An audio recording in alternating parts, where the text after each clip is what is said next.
All right, today we're going to talk about a silent weapon, one that can take down an entire army before a single shot is even fired. Now, I'm not talking about some new missile or a crazy cyber attack. Nope. This is an enemy that eats away at military strength from the inside out.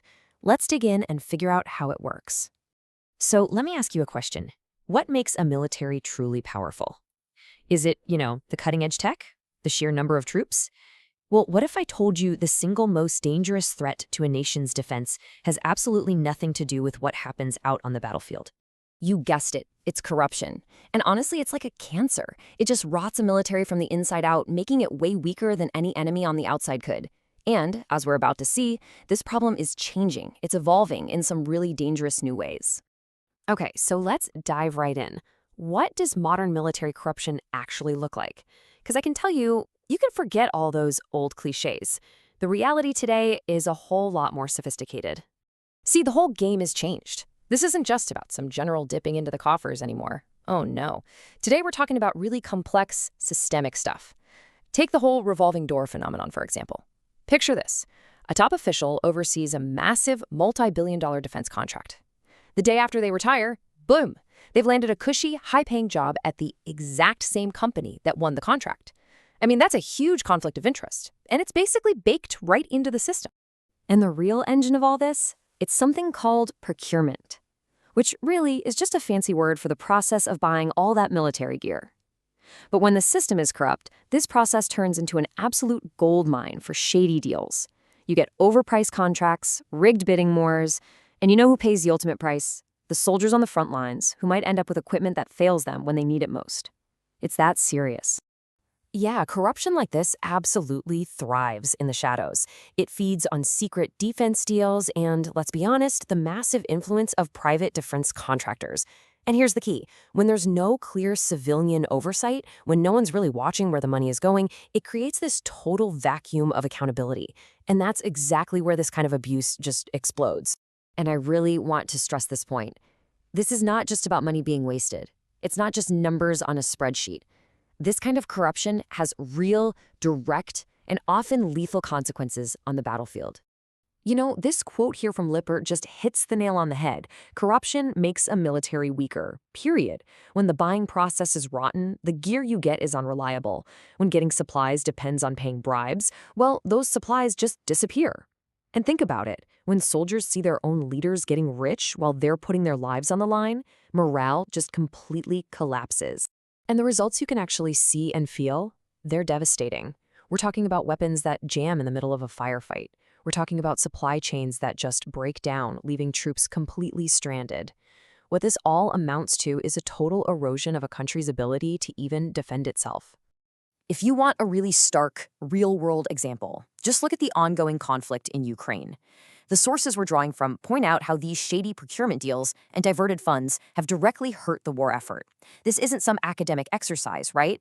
This is literally life and death on the front lines. And it's not just about fighting wars against other countries either. This kind of corruption can totally cripple a military's ability to deal with threats from within. Take Nigeria, for instance. Systemic corruption there has really undermined the army's fight against insurgency, which at the end of the day just leaves everyday citizens way more vulnerable.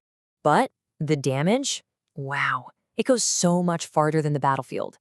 Military corruption is a fundamental threat to democracy itself. It's like it hollows out a nation from the inside, leaving just a shell. It kicks off this really dangerous domino effect, and you can see how it plays out right here. First, civilian control weakens. A corrupt military, well, it doesn't answer to anyone. Then, that first domino hits the next one. Military overreach. The armed forces start getting involved in politics where they don't belong. And the last domino to fall? Democracy itself, as the country's core institutions just start to crumble. You know, there's actually a name for this. It's called military praetorianism. And a textbook example of this is Zimbabwe, where you had a politicized military that just systematically took apart the country's democratic framework. And the result? Decades of instability. So, okay, the problem is obviously huge, and the stakes are incredibly high. But it's not a hopeless situation. So the big question is, how do we even begin to fight back against a threat like this? Well, the good news is the fight is evolving. It all starts with the basics, right? Foundational reforms like transparency, accountability, and getting stronger parliamentary oversight. Then you move into the digital age, using things like e-procurement systems that automate everything and create a digital paper trail you just can't deny. And now we're right on the edge of a whole new frontier, looking at how tools like AI and blockchain could make it almost impossible for corruption to hide. But here's the thing. There's no single magic bullet solution here. As you can see from this breakdown, it takes a multi-pronged strategy. You need the legal and institutional reforms, you need the new technology, you absolutely need strong civilian oversight, and you need to open up the lines of communication. That civil-military dialogue is key to rebuilding the trust that corruption completely shatters. And this quote from Maximov adds a really crucial piece to the puzzle. You just can't treat the military like any other government agency. Its entire culture is different. It's closed, it's hierarchical, it's built on secrecy and a strict chain of command. So any anti-corruption plan that doesn't take that unique culture into account, it's pretty much doomed to fail from the start. So this all brings us to one final huge question. We're developing all this amazing new technology that promises to make things more transparent than ever before. But is it really powerful enough to shine a light into an institution that's been shrouded in secrecy for centuries? Can we finally bring these shadows of command out into the open?